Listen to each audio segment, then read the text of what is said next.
ಎಲ್ಲರಿಗೂ ಶರಣಾರ್ಥಿ.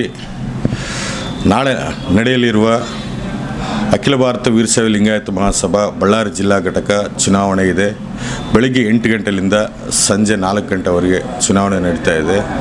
ಇದಕ್ಕೆ ನಾನು ಒಂದು ಮನವಿ ಮಾಡೋದೇನೆಂದರೆ, ಕಳೆದ ಬಾರಿ 3 ವರ್ಷಗಳ ಅವಧಿಗೆ ಇಡೀ ಶ್ರೀ ಶ್ರೀ ಶ್ರೀ ಆನಗಲ್ ಕುಮಾರೇಶ್ವರ ವಚನ ವೃಂದಕ್ಕೆ ನೀವು ಆಶೀರ್ವಾದ ಮಾಡಿದ್ರಿ.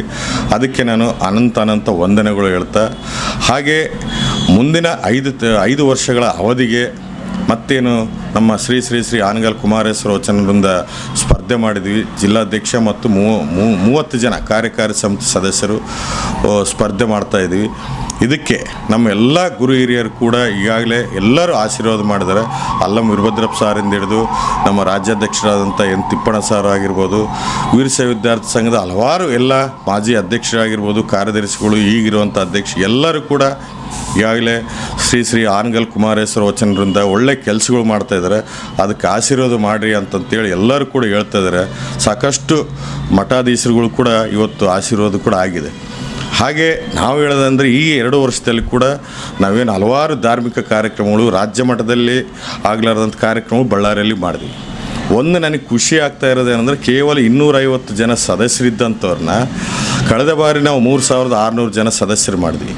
ಇವತ್ತು ಇಡೀ ರಾಜ್ಯದಲ್ಲೇ ಅತಿ ಹೆಚ್ಚು ಸದಸ್ಯರೇನಾದರೂ ಆಗಿದ್ದರೆ ನಮ್ಮ ಬಳ್ಳಾರಿ ಜಿಲ್ಲೆಯಲ್ಲಿ ಇವತ್ತು 7800 ಜನ ಸದಸ್ಯರಾಗಿದ್ದಾರೆ. ಅಂದರೆ ನನಗೆ ಭಾಳ ಹೆಮ್ಮೆ ಆಗ್ತದೆ. ಅಂದರೆ ಇವತ್ತು ಮಹಾಸಭಾ ಸಂಘಟನೆ ಆಗ್ತಾಯಿದೆ ಅನ್ನೋದು ಒಂದು ನನಗೆ ಇವತ್ತು ಇಡೀ ಜಿಲ್ಲೆಯಲ್ಲಿ ನಾನು ಸಂಚಾರ ಮಾಡಿದಾಗ ಪ್ರತಿ ಗ್ರಾಮದಲ್ಲಿ ಕೂಡ ಒಳ್ಳೆ ಉತ್ಸಾಹದಿಂದ ಇವತ್ತು ಇಲ್ಲ ನಾವೆಲ್ಲರೂ ಸದಸ್ಯರಾಗಿದ್ದೀವಿ ಅಂತೇಳಿ ಭಾಳ ಉತ್ಸಾಹದಿಂದ ಇವತ್ತು ಮತದಾನ ಮಾಡೋದಕ್ಕೆ ಕೂಡ ಬರ್ತಾಯಿದ್ದಾರೆ.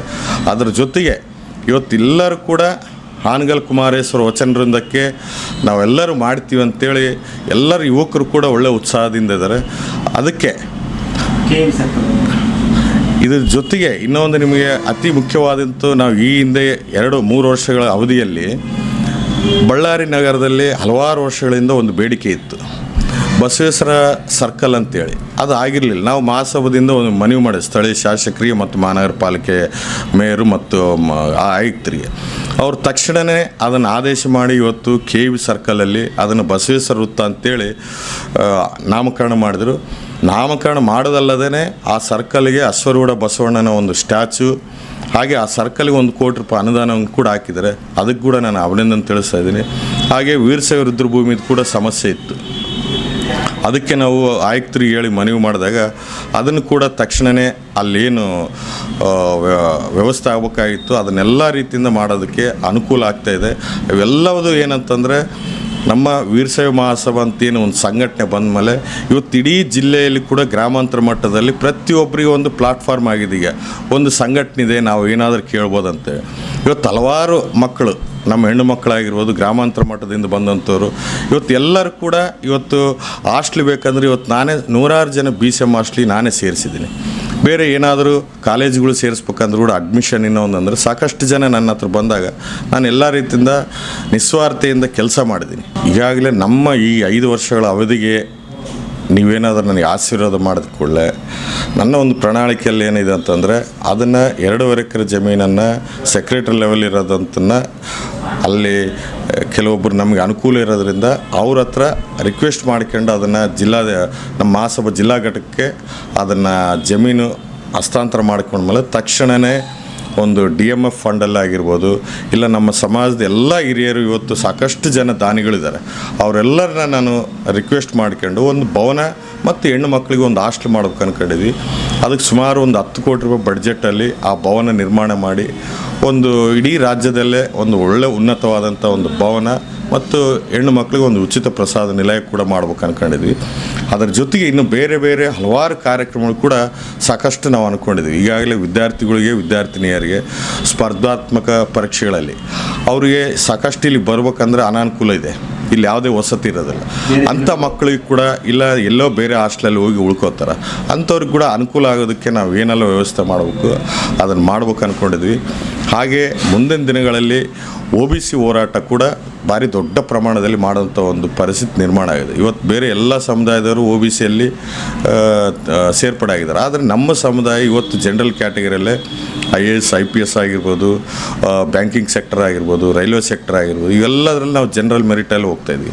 ಇಂಥ ಒಂದು ಸ್ಪರ್ಧಾತ್ಮಕ ಇದರಲ್ಲಿ ನಾವು ಜನರಲ್ ಸೆಕ್ಟರಲ್ಲಿ ಸಾಕಷ್ಟು ಜನ ಹೋಗಕ್ಕೆ ಆಗ್ತಾಯಿಲ್ಲ. ಅದನ್ನು ಕೂಡ ನಾವು OBC ಹೋರಾಟ ಈಗಾಗಲೇ ರಾಜ್ಯ ಮಟ್ಟದಲ್ಲಿ ಕೂಡ ದೊಡ್ಡ ಪ್ರಮಾಣದಲ್ಲಿ ನಡೀತಾ ಇದೆ. ಅದಕ್ಕೆ ನಾವು ಮುಂದಿನ ದಿನಗಳಲ್ಲಿ ದೊಡ್ಡ ಪ್ರಮಾಣದಲ್ಲಿ ಹೋರಾಟ ಮಾಡ್ಬೇಕಂತೇಳಿ ಅಂದ್ಕೊಂಡಿದ್ವಿ. ಹಾಗೆ ಇನ್ನು ಮುಂದಿನ ದಿನಗಳಲ್ಲಿ ಪ್ರತಿ ಗ್ರಾಮದಲ್ಲಿ ಕೂಡ ಒಂದು ಈಗಾಗಲೇ ಕಾಂತರಾಜ್ ಆಯೋಗ ವರದಿ ಇವತ್ತು ರಾಜ್ಯದ ಎಲ್ಲ ನಾಯಕರುಗಳು ಕೂಡ ವಿರೋಧ ಮಾಡಿದ್ದಾರೆ. ಮಾನ್ಯ ಯಡಿಯೂರಪ್ಪ ಸಾರಿಂದ ಹಿಡಿದು ಶಾಮನೂರು ಶಿವಶಂಕರಪ್ಪ ಸಾರ್ ಆಗಿರ್ಬೋದು, ನಮ್ಮ ವಿಜಯೇಂದ್ರಣ್ಣ ಆಗಿರ್ಬೋದು, ಈಶ್ವರ್ ಖಂಡ್ರೆ ಸಾಹೇಬರು ಎಲ್ಲರೂ ಕೂಡ ವಿರೋಧ ಮಾಡಿದ್ದಾರೆ. ಯಾಕಂದರೆ ಇವತ್ತು ಇಡೀ ರಾಜ್ಯದಲ್ಲಿ 1 ಕೋಟಿಗೆ ಹೆಚ್ಚು ನಮ್ಮ ಸಮುದಾಯ ಇದ್ದರೂ ಕೂಡ ಕೇವಲ 60 ಲಕ್ಷ ಜನಸಂಖ್ಯೆ ಅಂತೇಳಿ ಇವತ್ತು ಕಾಂತರಾಜ್ ಆಯೋಗದಲ್ಲಿ ನೋಡ್ತಾ ಇದ್ದಾರೆ. ಇವತ್ತಿದು ಮಹಾಸಭಾ ನಮಗೆ ಇವತ್ತು ತಳಮಟ್ಟದಲ್ಲಿ ಸಂಘಟನೆ ಆಗೋದ್ರಿಂದ ನಾವು ಜಾತಿ ಗಣತಿ ನಾವೇ ಮಾಡಿ ಒಂದು ಡಾಟಾ ಸರ್ಕಾರಕ್ಕೆ ವರದಿ ಸಲ್ಲಿಸುವಂಥ ಒಂದು ಅನುಕೂಲ ಆಗ್ತದೆ ಅನ್ನೋದು ನನ್ನ ಒಂದು ಅಭಿಪ್ರಾಯ. ಕಳೆದ 5 ವರ್ಷದಲ್ಲಿ ನಿಮಗೆ ತೃಪ್ತಿ ಕೊಟ್ಟ ಒಂದು ಕೆಲಸ ಯಾವತ್ತು ನೀವು ಮಾಡಿದಂಥ?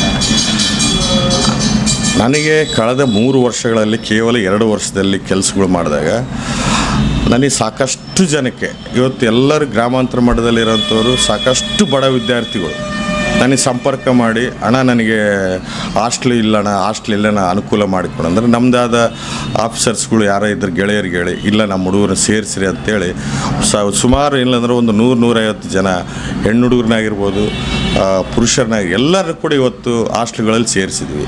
ಹಾಗೆ ಹಲವಾರು ಜನ ಕೆಲವು ಬಡವ ವಿದ್ಯಾರ್ಥಿಗಳಿದ್ದಾರೆ, ಅವ್ರಿಗೆ ಫೀಸ್ ಕಟ್ಟೋಕ್ಕಾಗೋದಿಲ್ಲ. ಅಂಥವ್ರು ಕೂಡ ನಮಗೆ ಸಾಧ್ಯವಾದಷ್ಟು ನಮ್ಮ ತಂಡದಲ್ಲಿರೋಂಥವ್ರಿಗೆ ಹೇಳಿ ನಾವು ಕೈಲಿಂದ ಕೊಟ್ಟಿದ್ವಿ. ಇನ್ನು ಕೆಲವೊಬ್ಬರು ಬೇರೆಯವ್ರ ಕೈಲಿಂದ ಕೊಡಿಸಾಗಲಿ ಇವತ್ತು ವಿದ್ಯಾಭ್ಯಾಸಕ್ಕೆ ಪ್ರೋತ್ಸಾಹ ಮಾಡ್ತಾಯಿದ್ವಿ. ಅದ್ರ ಜೊತೆಗೆ ಇನ್ನು ಹಲವಾರು ಇವತ್ತು ಬೇರೆ ಎಲ್ಲ ಸಮುದಾಯಕ್ಕಿದ್ದಂಗೆ ನಮ್ಮ ಸಮುದಾಯದಲ್ಲಿ ಕೂಡ ಸಾಕಷ್ಟು ಹಳ್ಳಿ ಭಾಗದಲ್ಲಿ ಘಟನೆಗಳು ನಡೀತಾ ಇದ್ದಾವೆ. ಅದಕ್ಕೆ ಇವತ್ತು ಎಲ್ಲೇ ಯಾವುದೇ ಪೊಲೀಸ್ ಸ್ಟೇಷನಲ್ಲಿ ಘಟನೆಗಳು ನಡೆದಾಗ ತಕ್ಷಣವೇ ನಾವು ಇವತ್ತು ಅವ್ರಿಗೆ ರೆಸ್ಪಾಂಡ್ ಆಗ್ತಾಯಿದ್ವಿ. ಅದು ಭಾಳ ಖುಷಿ ಆಗ್ತಾಯಿದ್ರು. ಇವತ್ತು ಎಲ್ಲ ಕಡೆ ಹೋದಾಗ ಅಲ್ಲಿ ಕೆಲವೊಬ್ರು ಅಣ್ಣ ನೀನು ನಮಗೆ ಗೊತ್ತಿಲ್ಲ, 10 ವರ್ಷಗಳ ಕೆಳಗಡೆ ಅಣ್ಣ ನೀನು ನಮಗೇನಂತ ಗೊತ್ತಿಲ್ಲ, ನೀವು ಕೆಲಸ ಮಾಡಿಕೊಟ್ಟಿರೋಣ, ನಿಮ್ಮನ್ನು ನಾವು ಮರೆಯೋದಿಲ್ಲ. ಇವತ್ತು ನೀವು ಇರೋದಕ್ಕೆ ನಮ್ಗೆ ಕೆಲವೊಬ್ಬರಿಗೆ ಒಳ್ಳೆ ಸಂಘಟನೆ ಇದೆ ಅಂತ ಅನ್ನೋದು ಗೊತ್ತಾಗಿದೆ ಅಂತ ಹೇಳಿದಾಗ ಅದು ಭಾಳ ಖುಷಿ ಆಗ್ತಾಯಿದೆ. ನನಗೆ ಒಂದೇನಂದರೆ ಇವತ್ತು 25 ವರ್ಷಗಳ ಕೆಳಗಿಂದ ಆಗಲಾರ ದಿನ ಇವತ್ತು ಒಂದು 2 ಎಕರೆ 30 ಸೆಂಟ್ಸ್ ಜಮೀನು ಇವತ್ತು ಸರ್ಕಾರದ ವತಿಯಿಂದ ಇವತ್ತು ಎಲ್ಲ ಸಮುದಾಯದವರು ಸರ್ಕಾರದ ಸವಲತ್ತುಗಳು ಅಂತಾರೆ. ಆದರೆ ಇವತ್ತು ಒಂದು ನಮ್ಮ ಸಮುದಾಯಕ್ಕೆ ಒಂದು 2.5 ಎಕರೆ ಜಮೀನು ಆಯ್ತು ಅಂದರೆ ಅದು ಒಂದು ನಮಗೆ ದೊಡ್ಡ ಸಾಧನೆ. ಯಾಕಂದರೆ ಬೇರೆ ಎಲ್ಲ ಸಮುದಾಯದವರು ಸರ್ಕಾರದಿಂದ ಎಲ್ಲ ಸವಲತ್ತು ತೊಗೊಂಡಾಗ ನಾವು ಯಾಕೆ ತೊಗೋಬಾರ್ದು ಅಂತ ಅನ್ನೋದು ನಮ್ಮ ಒಂದು ಉದ್ದೇಶ ಆಗಿತ್ತು.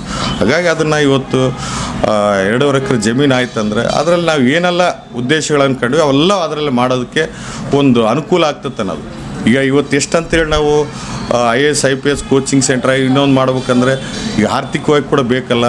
ಎಲ್ಲ ರೀತಿಯಿಂದ ಪ್ರತಿ ಸಾರಿ ಕೇಳಿದಾಗ ದಾನಿಗಳು ಕೊಡೋಂಥದ್ದು ಆಗೋದಿಲ್ಲ. ನಮ್ಮದೇ ಆದಂಥ ಒಂದು ಸೋರ್ಸ್ ಆಯ್ತು ಅಂದ್ರೆ ನಾವು ಏನಾದರೂ ಮಾಡ್ಬೋದು ಅಂತ ಅನ್ನೋದು ನಮ್ಮ ಒಂದು ಉದ್ದೇಶ.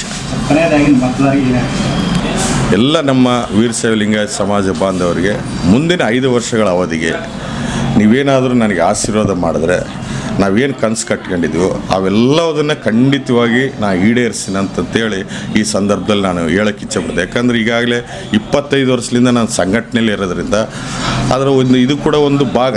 ಇದು ಕೇವಲ ಇದೇನು ವಿದ್ಯಾಸಂಸ್ಥೆ ಅಲ್ಲ, ಇನ್ನೂ ಒಂದಲ್ಲ. ಇದು ಒಂದು ವೀರಶೈವ ಮಹಾಸಭಾ ಆನಗಲ್ ಕುಮಾರಸ್ವಾಮಿಗಳು 1904ರಲ್ಲಿ ಸ್ಥಾಪನೆ ಮಾಡಿದಂಥ ಒಂದು ಸಂಘಟನೆ. ಇದು ಅದರಲ್ಲಿ ನಾವು ಒಂದು ಸೇವೆ ಮಾಡೋದಕ್ಕೆ ನಮಗೆ ಅನುಕೂಲ ಆಗ್ತದೆ ಅಂತೇಳಿ ನಾನು ತಮ್ಮಲ್ಲಿ ಎಲ್ಲರಲ್ಲಿ ವಿನಮ್ರತೆಯಿಂದ ಮನವಿ ಮಾಡ್ತಾಯಿದ್ದೀನಿ. ದಯವಿಟ್ಟು ಇಡೀ 31 ಜನಕ್ಕೆ ನೀವು ಎಲ್ಲರೂ ಆಶೀರ್ವಾದ ಮಾಡ್ತೀರಂತೇಳಿ ನಂಬಿ ನಾನು 2 ಮಾತು ಮುಗಿಸ್ತಾ ಇದ್ದೀನಿ. ಬಳ್ಳಾರಿಯ ನಿರಂತರ ಸುದ್ದಿಗಾಗಿ ಬಳ್ಳಾರಿ ಬೆಳಗಾಯಿತು ಚಾನೆಲ್ನ ಸಬ್ಸ್ಕ್ರೈಬ್ ಮಾಡಿ ಹಾಗೂ ಬೆಲ್ ಐಕಾನ್ ಒತ್ತಿ.